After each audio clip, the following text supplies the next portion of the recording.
That means overflow. That means in abundance. The word avails much.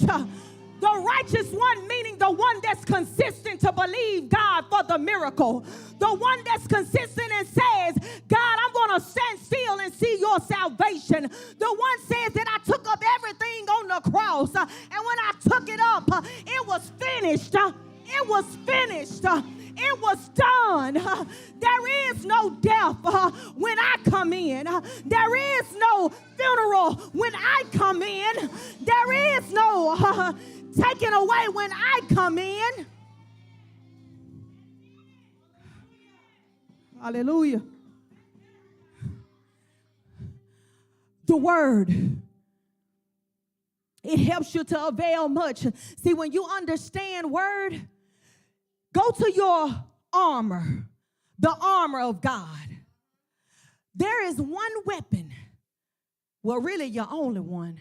Everything else, listen to me, everything else is made as a defensive protection. The shield, protection. The helmet, protection. The shoes of peace, protection. The belt to be able to hold it up, protection. But there's one that God say, oh my, when it's time to fight, I need you to pick up your sword.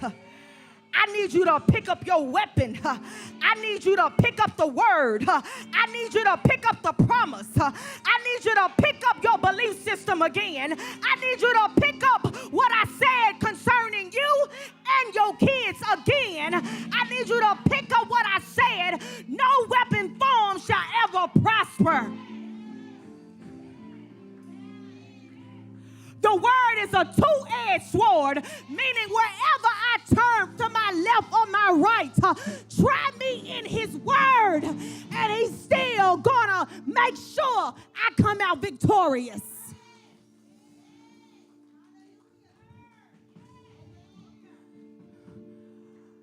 I gotta pick up my weapon. Go to my daddy in prayer. Go to my daddy in that secret place when I don't understand. See, you know, I understand. I get it. Because when you're in a leadership role, you got to be a lot to a lot of people. Help me, God. Help me, God. Help me, God. And God understands the position that you play. God understands that the role that you're in, you got to walk a little bit heavier than everybody else. But again, I say, his prayer was designed, oh my God, his prayer was designed for you to go to your CEO and say, God, do something with this.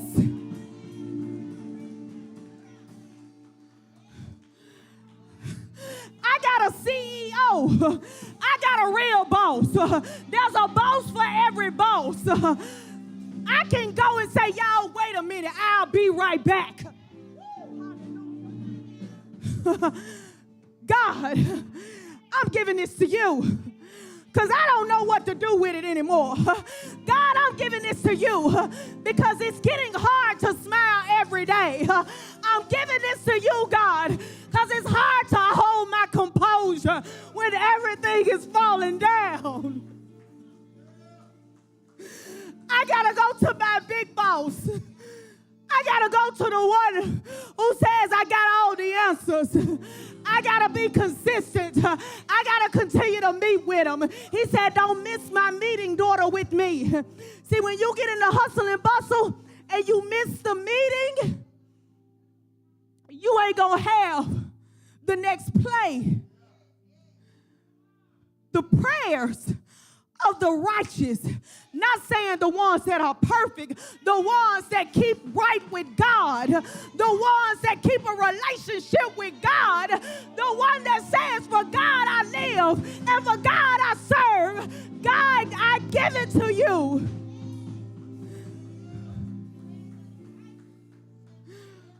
Whew. Whatever your trial, see me. Whatever your struggle, see me. Whatever the difficulty is, see me. Whatever the issue is, see me. Whatever you lack, see me.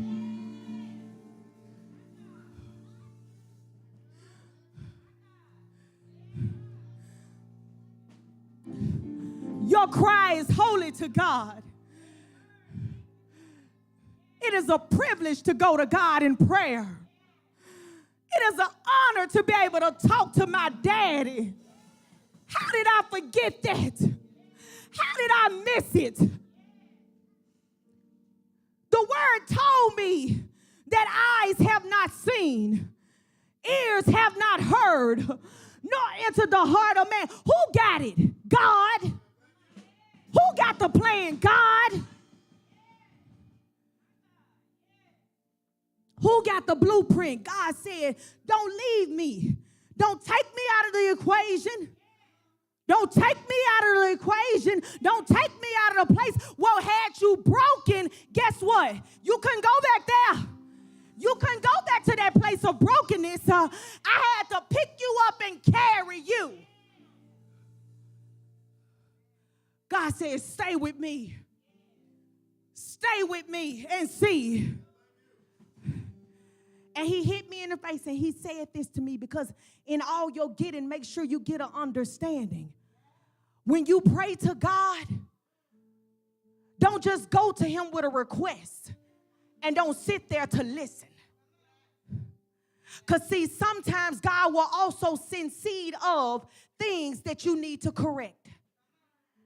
And what he will show you, there's always something there that you can be doing. There's always something there that I need you to understand. This is your part. The same way, and I'm going to be real, the same way you told your son, the issue is that you don't know how to communicate.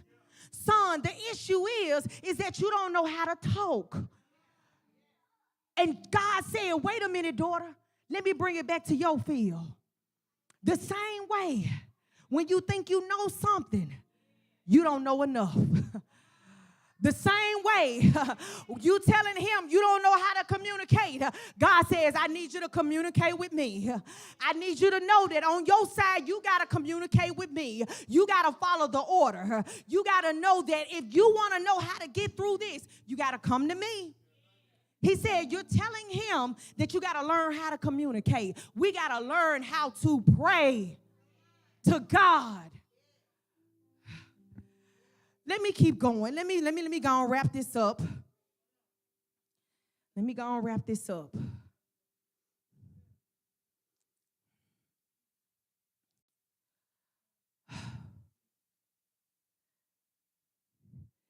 If my people who are called by my name shall humble themselves and pray,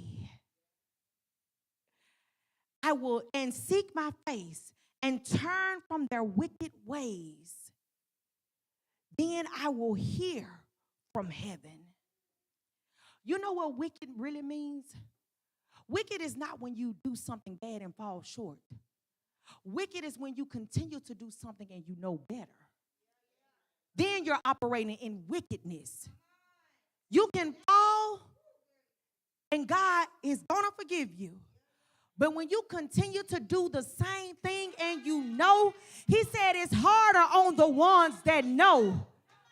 When you continue to do the same thing over and over and over, and you keep looking for God to give you chance after chance after chance, that's wickedness.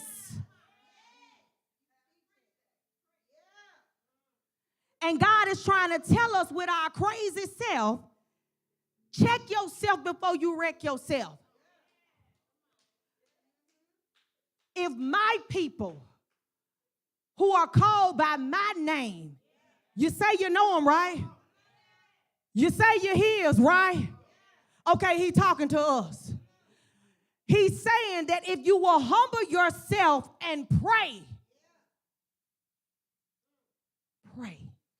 That's the first part. Pray. I'm asking the question, what are you dealing with today that you have not begun to pray? Not my people that's called by IG. Not my people that are called by Facebook. Not my people that are called by the quick fixes and schemes that you see. Not your things that mellow your flesh and make your flesh feel good. No, you ain't called by that name. You're called by my name. If my people will humble themselves, what are you battling with that you have not prayed to God? You have not gone to God to say, God, I can't do nothing with this. This is strange. These are some strange things that I got going on in my life. I didn't see myself in this place, in this time in my life. I didn't see myself here.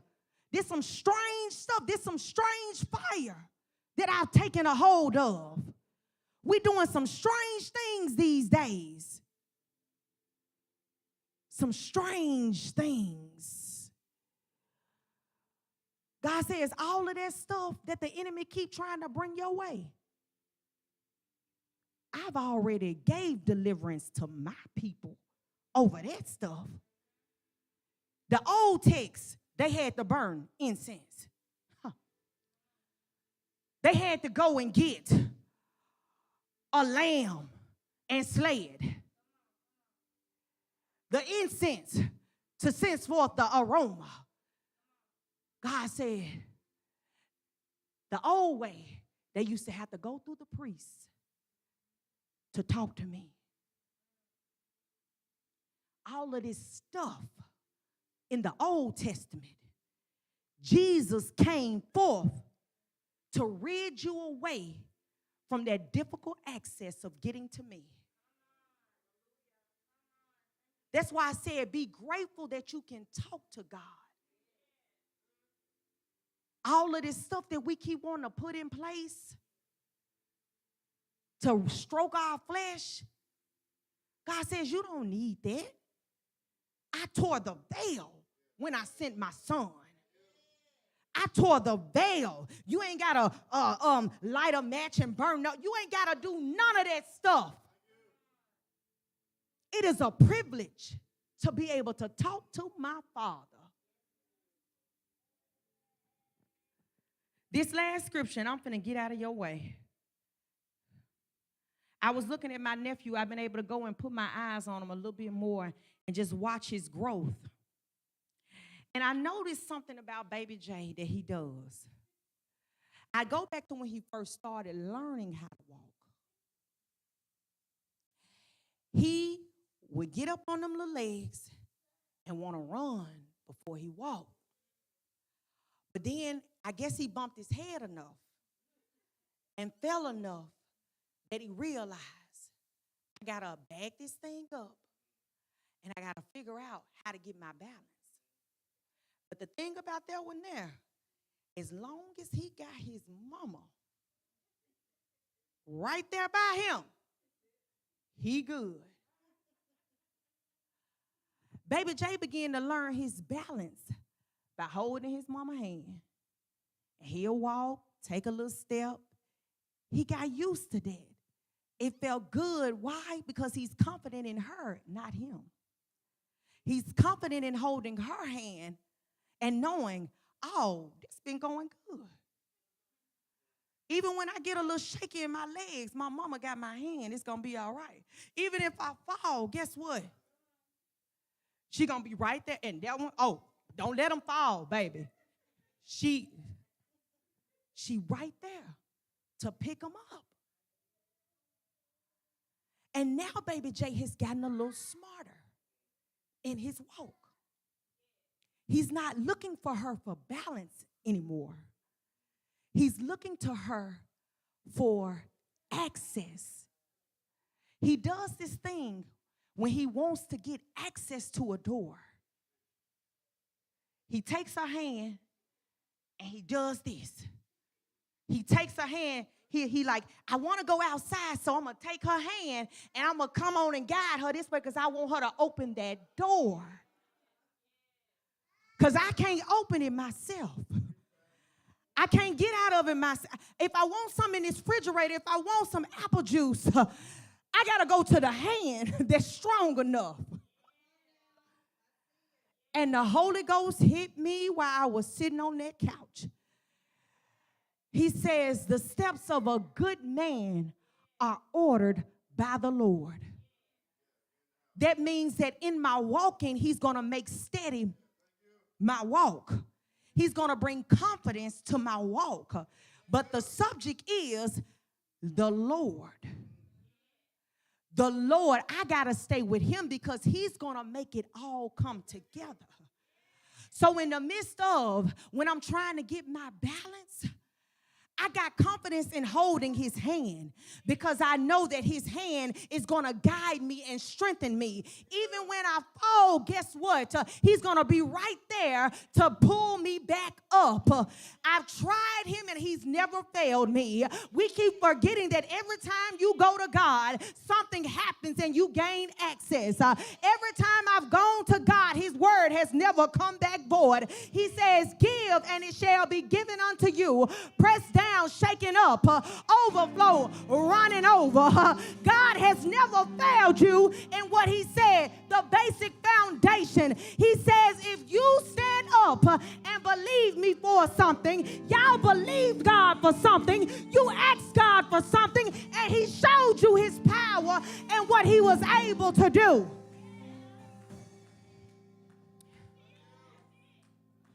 He's shown you that I can bring steadiness to your walk. And now, even now, we just talked about elevation. He's saying, understand my hand, daughter, because this one here, when she don't want to take them outside, I don't care how much you guide my hand. Oh,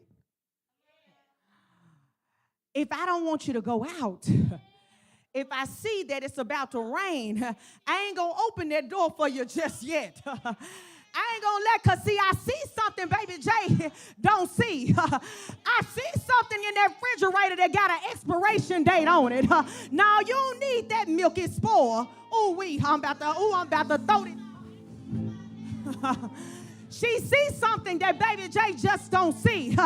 So if it ain't in her will for Baby J, guess what? It's not going to happen for Baby J. God is saying, it's my will that be done. If it ain't meant for you to walk through that door, you're not going to go. If it's not meant for you to eat over here, you're not going to eat. But the prayers of the righteous will avail much. The prayers of the one who believes will see my hand.